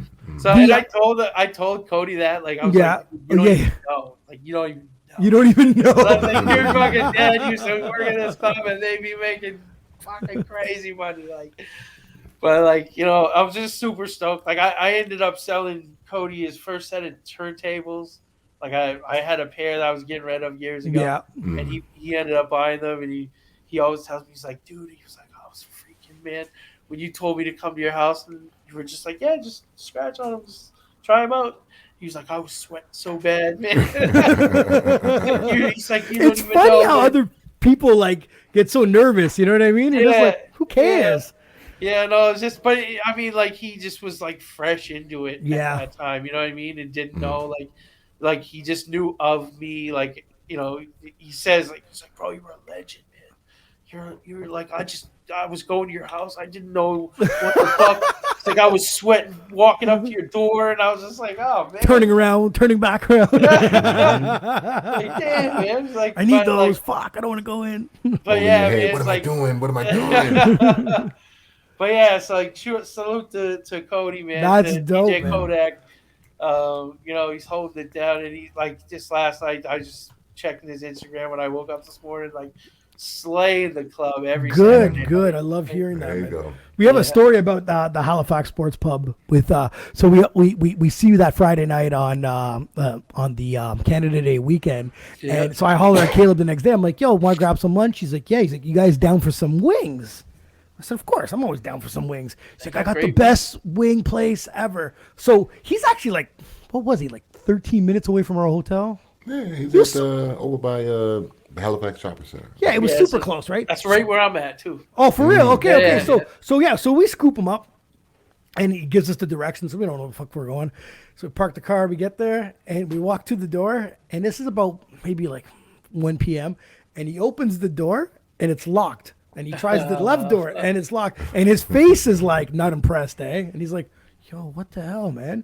So he gets on the phone. So I see this big, like, kind of this poster, like, advertising. And I'm trying to find, like, the time on it. And very small, it says they're open at 4 p.m., right? I'm like, damn. But by that point, Caleb's already on the phone calling them. And I hear him with this lady. He's like, "Hey, when are you guys open?" And I'm trying to get his attention. I'm like, "Oh, he's on the phone anyways." She goes, "We'll open at 4." And he goes, "Oh, well, I got some friends from out of town and we want wings." Like, he's demanding them to open the door. Turn the fryers on. She's like, "Okay, well, come back at 4." Like, he was so disappointed, man. He was like, "Damn, man." Like, oh, Yeah, fuck. that's why he's just trying to give you that Scotian hospitality. Yeah, man. He was so like, he's on the phone, man. I was like, other shit. Scotians fucking that up. You know what I mean? Like, we don't like that shit, man. Dude, it was fucking hilarious. We found this other pub down the street. I don't remember what it was. It was good though. Food was good. Waitress knew nothing. That's a whole different story. So That you was the haven't pint. been to That's what Was Halifax? it the pint? It was the the pint. pint. That's where we Pint, went. yeah. Yeah. They got all them different flavored wings and shit at the pint. Yeah. Pint's all right. But Yeah. so you haven't been to Halifax Sports yet? No. That's Okay. that. We're hitting that up this when I come down. 100%. We're definitely going there when you come down. That's All the right, thing I all got. right. Now it's on my list. Caleb hyped it up. I'm like, God damn it. And I will attest they have fire wings. Cool, Fire cool. wings. So Good. so That's what I want to hear. Man. We'll leave Bridgewater at 2, so we'll get up there around that Be there by time. You know, 4, yeah. Yeah. Fuck it. Yeah, after you find parking. What's the hills, bro? The hills in Halifax. Worse. I'm a big boy, man. I don't like the hills either. Them shits fucking murder. So the hills are man. steep. So like to go to was it like 2 blocks up from our hotel? Was that what it was, Bam? 2 blocks up. 2 blocks up. 1 block down. Okay, so Bam used to get mad because Bam wanted to walk up 1 block and cut across to take a break. I just want to bolt it all the way up and get it done and over with. Yeah, get it over with. So he's getting mad at me. He's like, "Nah, man, cut across." So now we're following Caleb, and Caleb does the same as me. He's blowing by like the blocks, right? And he's yelling down there. He's like, "Oh, he's just like you. He's just like you. He doesn't want to take a break." By the time, and the best part is he gets on top of the hill, and the best part, Bam, I'm sorry, I should have felt bad for you, but I didn't. Is when your hat flew off your head, bro. And Went all took the it. way- Back all down the the hill it went. Back down the hill, and he's swearing the whole way down, the whole way up. Caleb has no idea why the fuck he's so angry. Yeah, the wind traps, man, because it's all buildings, right? Yeah, So it's like yeah. as soon as you hit like the corner of a building, Boom, you get caught in yeah. that wind trap, and gone. But Oh, like it the was- zigzag thing is like it's really Yeah. a thing. It is a thing. Like you go Yeah, up one block, like- you go down the next, and you Then go up, back, and yeah. then- Like that's When you like, find out that electric scooters ain't pushing you little girls up the hill, I was like, "Oh, this is bad." She was like kick pushing it, and she was like 90 pounds. I'm like, "God damn it, man!" rough. He warned me. I'm like, "Yo, I'm gonna book a hotel." He's like, No. I'm gonna book it. I know where we're going. We don't have to walk. Like he already had it all planned out. He's like, "There's no way that this is happening." Like I was You like, want to "All get right, the cool." good ones, you got to stay at like the Prince George or like the Cambridge Suites, We were down which to- are like right in that. Oh, downtown okay. area. Where the Like fuck the did- Prince George is probably the smack dab middle one. we 'Cause went. that's we were- like 1 block below is like Boomers and like the Oh, Roxbury. okay. And then 1 block up is like the Halifax Sports and the Yeah, we were at Brady's. 4 Points Sheraton. Yeah, so you guys were a couple down. We're in the middle. We're middle, like a couple blocks from the harbor, and then a few blocks up from you guys, from the club, Yeah. right? So it wasn't too bad. But I mean, when I saw these hills, man, I was like, God damn it! I just my mind was like, winter driving's got to be a disaster. Like, Yeah, it's pretty crazy, but they do take care of downtown like really quick. Kinda. Like And they make sure the snow removal's on point, and then they And the really, button, when the people push the buttons and they don't even care if a car's coming because the lights Oh, are yeah, flashing, no. they just take a quick left and walk across. We almost ran over a few people, man. Oh yeah, This is people are scary. very entitled on pedestrian entitlement. Is It's like a big the thing lights now. on. I haven't even looked if I'm gonna get hit yet, but I'm turning. And I'm like, whoa. Yeah, it's like like a lot of Scotians will end up as roadkill in Montreal. Oh, dude. Facts. Montreal's the only place where I saw 5 cabs in a 3-lane. I'm like, but there's only, why are we all here? My cab driver, funny. the best story I heard, I'm going to a club and my cab driver stops and he rolls on the window and he starts yelling at this other cab. And I thought they were friends. And he keeps yelling, "You didn't think I was going to fucking find you?" And he starts chasing him. And I'm like, damn, man, are we still going to the club? Like, what the hell's going on here? Like, lost his shit, man. I'm like, oh.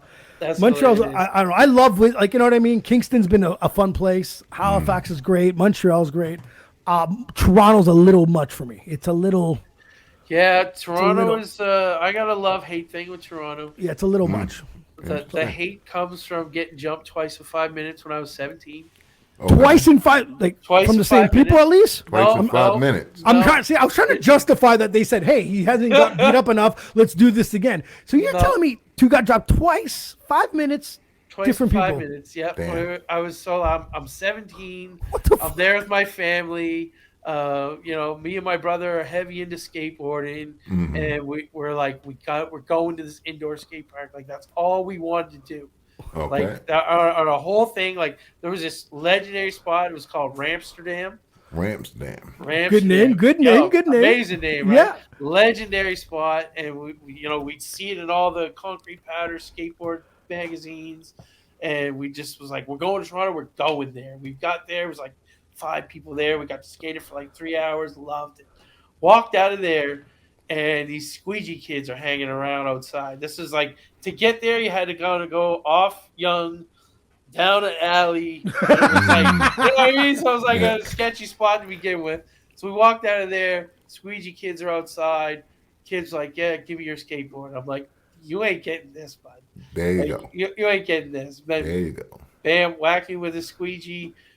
We ran back inside. The guy was like, oh, walking to the corner. We're like, okay, cool. We're at the corner on Yonge Street. I can see our hotel down Yonge Street. I can see it. Like, okay, let's just go. Let's just get back to the hotel and everything will be good. So we go. I'm like, okay, well, I remember when we came out of the hotel, there was this little park across from the things. We go down one road and we dip through the park, and then we're at the hotel parking Yeah. lot. It's like, let's do that. We walk through the park. Kids in the park drinking. I was like, oh shit. And it was like 20 of them too, right? I was like, There we go. it's like, all right, man. It's like, okay, come on, let's go this way. So we dip in, like we're in the park, but we can dip out of the park and go in this other alleyway, and then we're at the road right before our hotel. So we're walking down this alley, and I hear this guy walking behind us, and he's saying, hey. And on the third hey, I just looked at my brother. I was like, pick up your fucking board and run. So we started running. We're running out, and it's like literally like corner of Yonge and like something I can't remember, but it's like there was like a little restaurant, and they had like the patio outside. So patios full of people, and when you walk in through the patio, it's like this little gazebo. Yeah, that's right. Little like leaves on it and stuff. So I'm standing in that, and my brother's already made it in. My brother's screaming, he's crying. The guy's like, yeah, you fucked my girlfriend. I was like, I've been here for a day with my family. What are you talking about? He's like, yeah, you fucked my girl, and just smashed me in the face. I was like, Oh my I God. was like, what Damn. in the hell? And like, I just was like, I wasn't crying, but I was very emotional. Of course. And I'm like, I'm just going through it, and and I sat down at a table that nobody was at. My brother's crying. This man comes over to us. He's like, hey, like I was totally uncalled for. He's like, can I help you? Like, He whips out some candy. I'm literally looking at the hotel right across from me. I'm like, my hotel is right there. I'm trying to get there. It's like a Right video game. there. I'm trying to get there. Just trying to get there. So like they called the hotel. They asked my name. They were like, you have a guest under power line. They got a hold of my parents. My dad came over. He's like, what's going on? I'm like, just get me to the hotel. Where do you want me to start? Jesus Christ. So like that's like my hate for Toronto. Was that your introduction? Was that your introduction to Toronto? I've been there before, like when I was like 10. Yeah. So I had been there for a while. Like I remember going to the X, like when the Blue Jays played there. Oh yes. Like that was like way back. Yeah. Right. So like that was my first time there, and then that time happened, and That's crazy. So like So I fucking did you hated even Toronto. think what I'm being accused of having sex with this girl? Was it good? Nothing came out of I it. was a virgin at 13.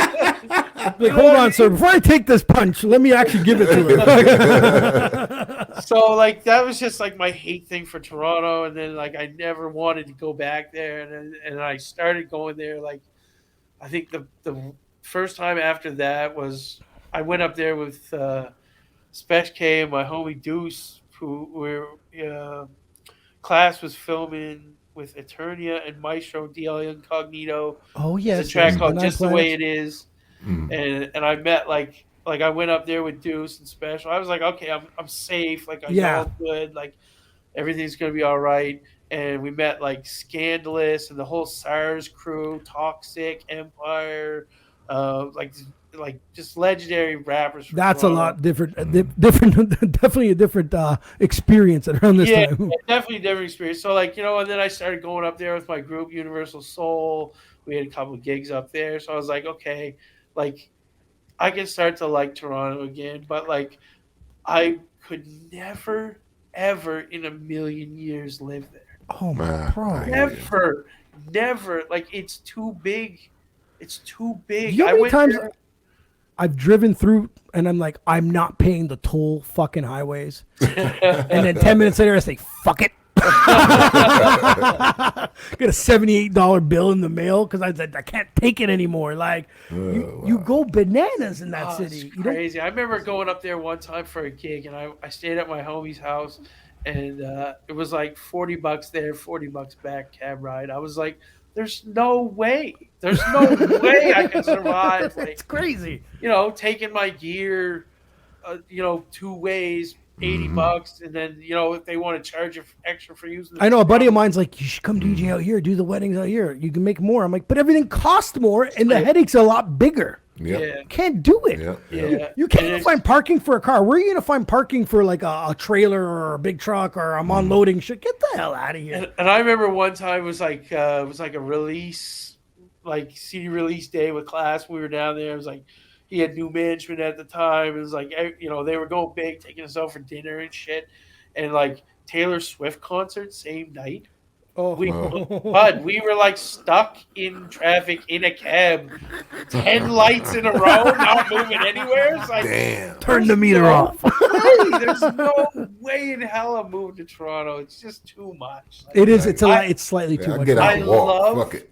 I love the fact that I can just dip in, enjoy it for a weekend or a week or whatever, and then I'm gone. Like I love that about Toronto.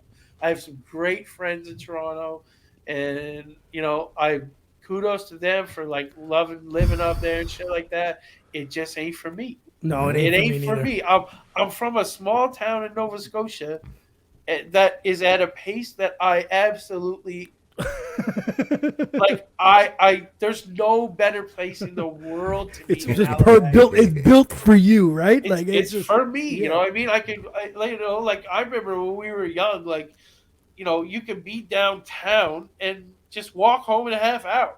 Yeah, You didn't even need a cab. You just walk home. Like, so it's like, it's just like, it's the perfect size for me. Halifax is the perfect size.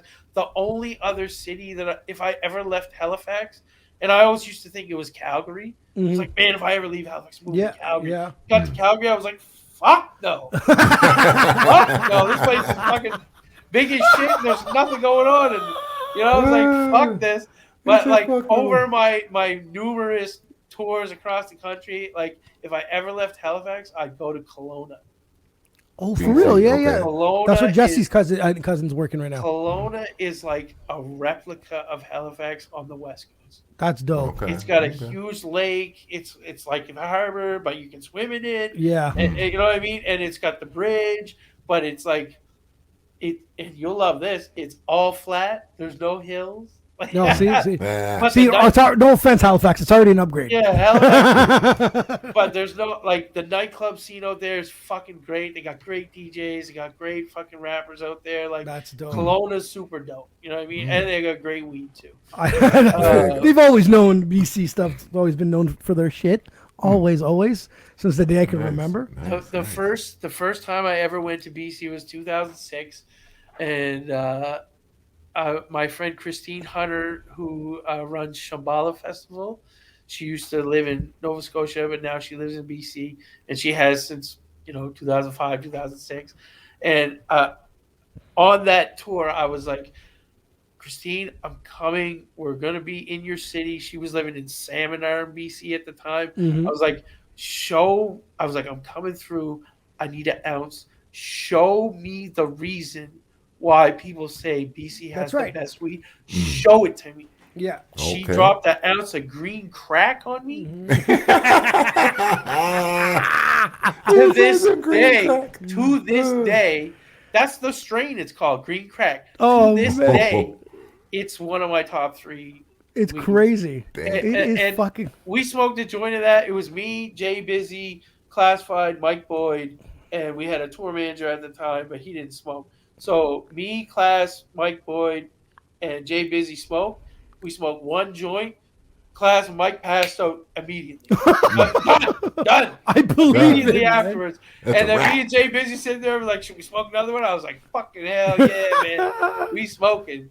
And it just stung me. Like I was like, this is why the best weed comes from BC, man.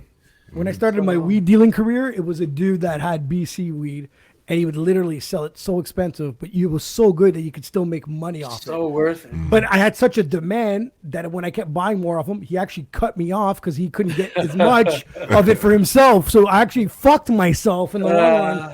And that's when you start looking for other shit, and that's when you know there's some bogus weed out there. Yes, sir. Yes, You know, sir. some people There deserve is. some slaps and some refunds. I'll tell you that. So some bullshit shit out there. I'll tell you that. Ivy, man, I'm so happy to have you on, man. I'm happy you reached out. We'd love to Thank have you you on guys. more For often, man. sure, We're definitely man, going to for make this sure. something more frequently for sure, brother, man. Definitely. I appreciate you guys having me, and I'm down to be on whenever you want me to have. I'm Sounds loving good, them man. stories. I'm loving them stories. I got I one got question for you, though. Oh, you got a stories for question, days, Bam Bam? bro. I got stories for days. Hit me. I got one question for you. When are we going to get a DJ Ivy album? It's funny you say that, man. It's Uh-huh, funny you say uh-huh. that. Yeah, Okay, you got my gram. Hit me up. Throw the track. I'll send you back a 16. I'm cooking right now, man. I'm cooking right now. All right. Like I've always dabbled in making beats, but I never felt like a producer. Mm-hmm. You know what I mean? If that's like, I mean, there's I you can I throw tell producer, dudes- beat maker terms around, whatever. That's Yeah, true. I always say DJs are the best producers, Yeah, right? and- And dudes go, no, but No, I that's understand not why. what he said. You're a fucking liar. This is I'm why telling you. Ivy. Sometimes I'm gonna get you a referee shirt for these podcasts. This is No. the shit I got. He never said best. He says every DJ should be able to be a producer. Is what you said. You didn't mention best, or you said, hey, you know how to mix. You know some sound. You should be a producer. I don't think I can. And other DJ says they couldn't either. And I understand where you're coming from and what you're saying. You're throwing the word I best do. like I'm supposed to Well- beat out the guy that produces that never DJ'd before. a lot of people out there, if you line up people are going to say a DJ are the best to be a producer because, for one, you hear the sounds, It's you hear natural the beats. progression. You get what I'm saying? You hear stuff that a lot of other people don't hear. You get what I'm Yeah. saying? So that puts you in a place where you will be much more creative. You know what I mean? Yeah. Once you start dabbling in It's it. a yes and no because there could be a guy that can produce that can't fucking DJ neither. You don't. It's a yes or no. It's some guys can do both. Obviously. You know, and it's just been like a weird lane for me. Like I've always wanted to make beats. Like I had an MPC, sold that, got a machine, Native Instruments machine, made more beats in 6 weeks on a machine than I made in 6 years on an MPC. Yeah. Used that for years. Now I'm on to Serato Studio, which is like just mind blowing to me. Like it's amazing. Like, and I've got a little keyboard beat machine for that. But it's like beat making for me was always like something I dabbled in because I've been like a studio engineer for years. Like I've been, I ran my home studio for like probably, let's see, since 2004 or 5 to like 2013. I had it in my house. Okay. And then when I moved from there, we lost that location. And then I opened up another studio with a couple of guys, Corey LaRue from Neon Dreams, and another producer, and we started studio there. And then we moved from there to another spot, and then we had like Kid Crew and my man KID, but like and another great producer by the name of Craymac, who's like heavy in the trap world. He lives in Montreal now, and he's been making bangers, but like I was always engineering shit. Like I was always the guy recording. Yeah, which is super important. Fucking recorded every fucking rapper in the city, man. I swear to God, like, you know what I mean? Like at that time, like from that point to that point, like I we recorded Quake's first album at my first studio, like Jay Brew's album, Ghetto Child, like all like have gone on to win awards and shit like that off those albums. Like just Universal Soul shit, like Chevy Price, like everybody from down here. You know what I mean? I've always been recording them, and like in 2018, I lost the studio, and I haven't had a studio since then. So it's just been like me going bare bones back to my house, home studio, but like very minimal. That's right. Okay. You know what I mean? Like I didn't have the big setups like I had in all these other places. So now I have a minimal setup, and I'm learning to like make that work the best for me. Right. So like I've been falling back in love with making beats again. Yeah. Nice. And now I'm on like I'm on a thing where I'm like, okay, like I really think I'm gonna put out a project this year. I think that'd be dope as fuck. So like like I've got a lot of connections that I can pull on. Why not? Right? And like some surprise ones too that like a lot of people wouldn't see coming. You know what I mean? It's like, whoa, like I think you should do it, man. And so like that's where I'm at right now. So like and let's reel it back to like the old school days where you put out a bunch of material as an album. Like I don't know if that's where I want to go yet. Like I think like I'm torn between like putting out a body of work or just dropping a single every month. I you know what I mean? Couldn't agree with you more. Drop a single every month, promote the fuck out of it. And I think it's a bit of both. I think it's a bit of both, man. I think you promote a project, but in the promotion of the project, you're letting everyone know you're dropping a single every month. Yeah, and that's what I'm saying. Like I'm still in the cooking phase. You know what I mean? Where I'm still in like if we're talking serving you a dish, I'm still in the meal prep stage of that right now. Where like I got a few bangers compiled. I know who I want on my beats. I've reached out to some people that are already interested. I've sent them a few skeletons. You know what I mean? Skeleton beats. Like let me spice this up a bit. I'm gonna fix it up. I know I know you can kill this. Yeah. So that's where I'm at right now. But I'm definitely like I put out like 1 or 2 songs in my life. You know what I mean? Like what like that are like my own. Like there's one's called "It's the Summertime" with Miracle, Quake Matthews, Tactician, and RS Smooth, and that was us like if you're from around here, that's everybody's fucking summer anthem. I see what you're saying. Okay, everybody's anthem. Like, people still go on about that song that and we put it out like fucking 10 years ago. Wow. You know what I mean? Like, and people are just like, man, I fucking love this song. When I hear that song, I know the summer's right around the corner. Like, people bumping at See, barbecue. it's a feeling. We always talk. It's a feeling. I love They that. bumping at the beach and shit. So like, it was like that. And then I did some work with my group, Universal Soul, where I produced like 4 or 5 songs on an album we put out.